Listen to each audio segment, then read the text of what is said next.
கோயம்புத்தூர் சூலூர் பகுதியில 10 வயது சிறுமிக்கு நடந்த இந்த ஒரு கொடூர சம்பவத்தை ஒட்டுமொத்த தமிழ்நாடே நீதி கேட்டு போராடிட்டு இருக்கக்கூடிய இந்த ஒரு நிலைமையில முதல்வர் விஜய் அந்த சிரிச்ச ஐபிஎஸ் அதிகாரிகளை சஸ்பெண்ட் பண்ணிட்டாரு அப்படின்னு ஒரு நியூஸ் பரவினரை வச்சுட்டு சில பெரிய பாரம்பரிய ஊடகங்கள் என்ன பண்ணுது அப்படின்னா அந்த போலி செய்தியை பெருசாக்கி ஒரு பெரிய விவாதமே நடத்திட்டு இருக்கிறாங்க.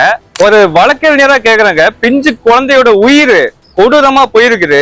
இந்த ஒரு சூழல்ல குற்றவாளிக்கு தண்டனை எப்படி பெற்று தரணும், நீதிக்கு எப்படி போராடணும் அப்படின்றத விட்டுட்டு இந்த பாரம்பரிய அரசும் ஊடகங்களும் எப்படி புதிய அரசுக்கு அவப்பெயர் உண்டாக்குவதுன்னு அலைஞ்சு திரிஞ்சிட்டு இருக்கிறாங்க.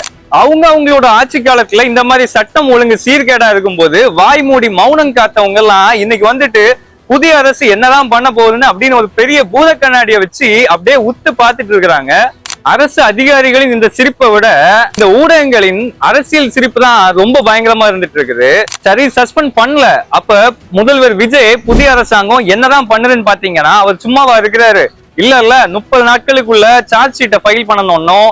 டிஜிபி ஏடிஜிபியை உடனே கோயம்புத்தூருக்கு அனுப்பி ஃபீல்ட் ஒர்க் பண்ண இருக்கும். அண்ட் அது மட்டும் இல்லாம பாதிக்கப்பட்ட குடும்பத்துக்கு உடனே போன் பண்ணி அவங்களுக்கு ஆறுதல் சொல்லவும் பண்ணிருக்க தானே செய்யறாரு. அட்மினிஸ்ட்ரேட்டிவ் லா படி உடனே அந்த ஆபீசர்ஸை சஸ்பெண்ட் பண்ணாம கரெக்டா சட்டப்படி என்ன பண்ணணுமோ குற்றப்பத்திரிகையை தாக்கல் பண்ணி குற்றவாளிகளை கைது செய்யக்கூடிய நடவடிக்கையை தானே பரிந்து வச்சிருக்கு தமிழ்நாடு அரசு.